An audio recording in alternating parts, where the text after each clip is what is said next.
Do you often find yourself battling food cravings, really either wanting something really crunchy and salty or something really sweet, and you just really are craving them? So in today's video, I'm going to be going over 5 tips to handling food cravings. And the important part of this is really handling those cravings and not ending up overeating those foods from either restricting them or not allowing ourselves those foods at all. So yeah, that is what I'm going to be going over in today's video. And I'm Michaela Carpenter. I'm a nutrition and life coach, and I help people in healing their relationships with food. So if you want to, make sure you subscribe so you don't miss out on my weekly videos that I upload. And yeah, I'll get straight into the video. So the first tip I have is really making sure that the rest of your diet has enough whole foods and nutrient dense foods in it.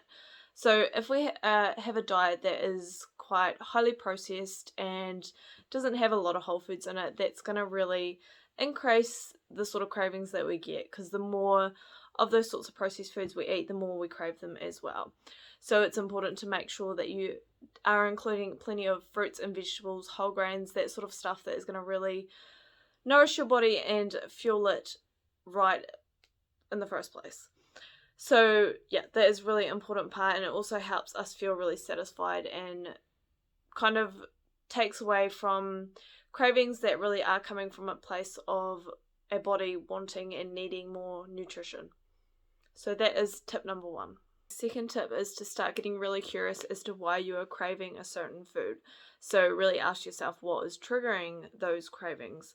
So this could be coming up in, for example, when you have a period, you find yourself craving certain types of sugars, also certain types of packaged goods that are maybe high in sugar or that are salty or crunchy. You're kind of craving a certain type of food when you're on your period, for example. Really ask yourself why is this happening? What is going on that could be causing this?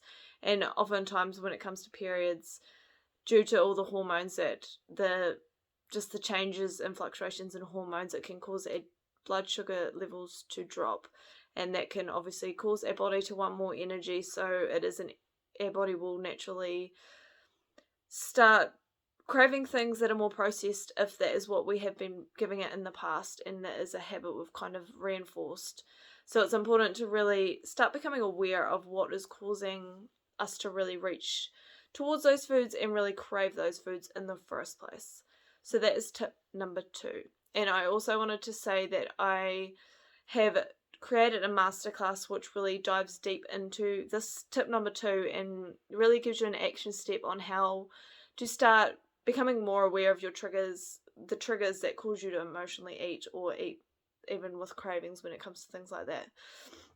So if you're wanting to know more about that and to get access to it, because it is a free masterclass, I will leave the link below and you can grab that. So tip number 3 is just really becoming aware of the fact that these cravings are often coming from just a habit that has been created through a trigger that has caused you to to eat or crave a certain food in the past. To eat a certain food in the past in which you kind of have started to associate with these certain triggers. So when those triggers come up, you will crave those foods or want those foods. And that trigger could look like a lot of things. It could look like I explained in the previous tip around periods. It could be to do with that, or it could be to do with when you're feeling hungry, you automatically start craving sweet stuff or, really certain types of food. And that gets reinforced just through the feel-good sensations that we get, the dopamine through certain foods. And also, obviously, if it is an emotional eating sort of response, also through the avoidance of certain feelings is another reinforcer in those habits. So it's really important to understand that these are habits that have been formed, and we need to be able to break these. And to break these, we need to understand what's going on and that there is a habit that has been formed there. So yeah, that is tip number 3. Tip number 4 is to not cut them out. So don't cut these foods out of your diet and tell yourself you can't have them, or don't even be trying to restrict them in any way. So by doing this, we really just put those foods more on more of a pedestal and make ourselves crave them and want them more when those triggers come. Like, we're just going to want them more.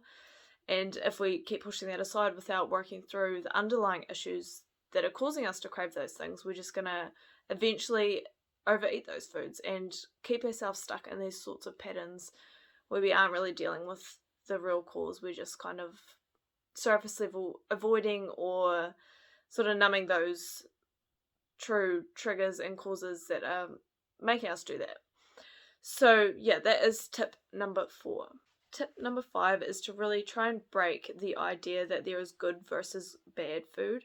So when we look at food like that, it feeds into negative thoughts about ourselves. When we eat bad foods, that's one part of it, but also it really continues to put that food on a pedestal, and it also it's just not helpful in getting us to break these sorts of habits. It just keeps us stuck in that real black and white mindset towards food.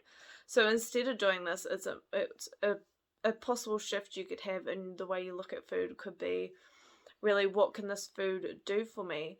So for example, if you're on your period, obviously really nutritious foods is going to be really helpful and being in our body's natural process, and really just taking care of our body just in general as well.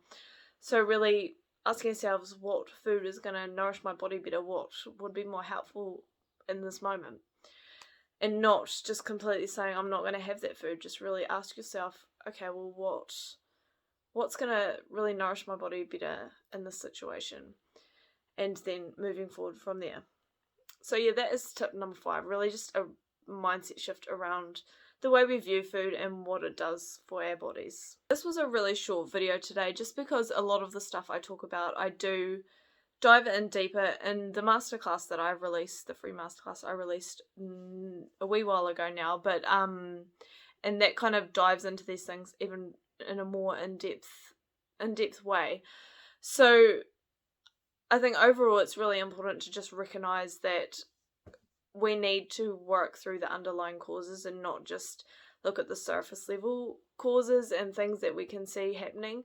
It's important to really understand why we are craving certain foods and how we can move forward from there, rather than just either telling ourselves we can't have that food and really avoiding that food, and then it resulting in even more negative associations with that food and future very likely chances of us overeating that food when we do eat it. So it's really important to really dive deep when it comes to these sorts of situations with food. So yeah, I hope you found today's video helpful, and yeah, like I said, grab my free masterclass and it goes way more in depth, and you'll be able to kind of really start working through these underlying causes rather than just sitting at the surface level of these cravings and emotional eating. So yeah, if you want to watch my videos weekly, make sure you subscribe, and I will see you next week.